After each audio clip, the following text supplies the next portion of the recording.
औरत ने बस अपने कॉलेज के सीनियर के साथ एक कप कॉफी पी थी, लेकिन पति की बीमार और खतरनाक अधिकार भावना इतनी ज्यादा थी कि उसने अपने आदमियों से कहकर उस सीनियर की 3 उंगलियां कटवा दी। पति की यह पागलपन भरी कब्जा जमाने वाली सोच औरत को हर पल घुटन का एहसास कराती थी। आखिरकार उसने हिम्मत जुटाकर पति से तलाक मांग लिया, लेकिन यह बात सुनते ही पति की दीवानगी और भी ज्यादा बढ़ गई। औरत को पूरी तरह घर में कैद कर दिया गया, न कोई आजादी न बाहर जाने की इजाजत। यहाँ तक कि उसके अपने रिश्तेदार भी उससे मिलने आते तो सिर्फ घर के गेट तक ही सीमित रहते। एक दिन उसकी सौतेली माँ आई और छोटी बहन के खर्च के लिए पैसे मांगने लगी, लेकिन औरत ने साफ मना कर दी, क्योंकि वह जानती थी कि सौतेली माँ को जुए की लत है। वह खर्च के बहाने आई थी, असल में जुए का कर्ज उतरवाना चाहती थी। औरत इस अंतहीन गड्ढे को भरना नहीं चाहती थी, लेकिन सौतेली माँ जिद पर अड़ी रही। उसे अंदाजा नहीं था कि उसका ज्यादा जोर डालना उस आदमी की सहनशक्ति की आखिरी हद पार कर चुका है। तभी पति ने उसे एक कार्ड थमा दिया। सौतेली माँ खुशी से हैरान रह गई, लेकिन अगले ही पल पति की बात सुनकर उसके रोंगटे खड़े हो गए। डर के मारे सौतेली माँ तुरंत पैरों में गिर पड़ी और कसम खाने लगी कि वह दोबारा कभी औरत को परेशान नहीं करेगी। तब जाकर पति ने उसे जाने दी, लेकिन औरत अपने पति की इस हरकत से बिल्कुल भी प्रभावित नहीं हुई, क्योंकि वह जानती थी कि बाहर की दुनिया के लिए दिखाया जाने वाला परफेक्ट पति सिर्फ एक झूठा मुखौटा है। औरत के इस रवैये पर पति नाराज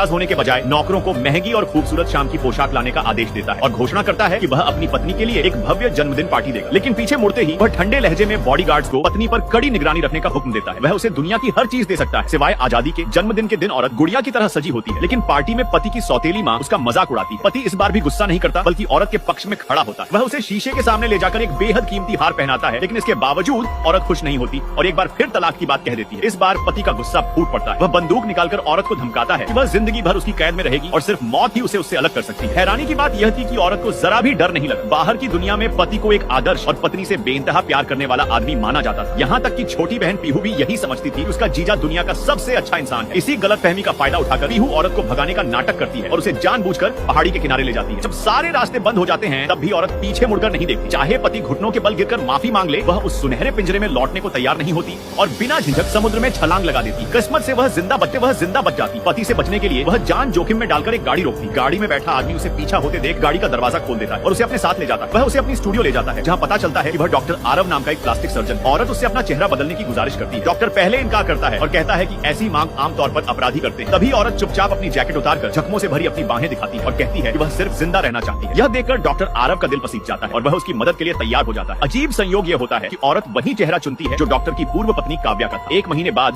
सर्जरी पूरी हो जाती है। शीशे में अपना नया चेहरा देखकर औरत रो पड़ती है, लेकिन उसे यह नहीं पता होता कि यही चेहरा डॉक्टर के दिल में दबी भावनाओं को फिर से जगा चुका है। आरव उसे अपने घर में रहने की इजाजत देता है। सफाई करते समय औरत को एक शादी की तस्वीर मिलती है, जिसमें दुल्हन बिल्कुल उसी जैसी दिखती है। वह माफी मांगती है, लेकिन डॉक्टर बताता है कि उनकी शादी सिर्फ समझौते की थी और वे अच्छे दोस्त थे। डॉक्टर यह भी कहता है कि अगर वह अपने पुराने जीवन से पूरी तरह बचना चाहती है तो उसे एक वैध पहचान चाहिए। दोस्त की शादी में उसे उसकी पत्नी के रूप में सबके सामने पेश किया जाए। औरत बिना हिचकिचाए इसके लिए तैयार हो जाती है। उधर पति गम और गुस्से में डूबा रहता है। जब लोग कहते हैं कि उसकी पत्नी मर चुकी है तो वह आग बबूला हो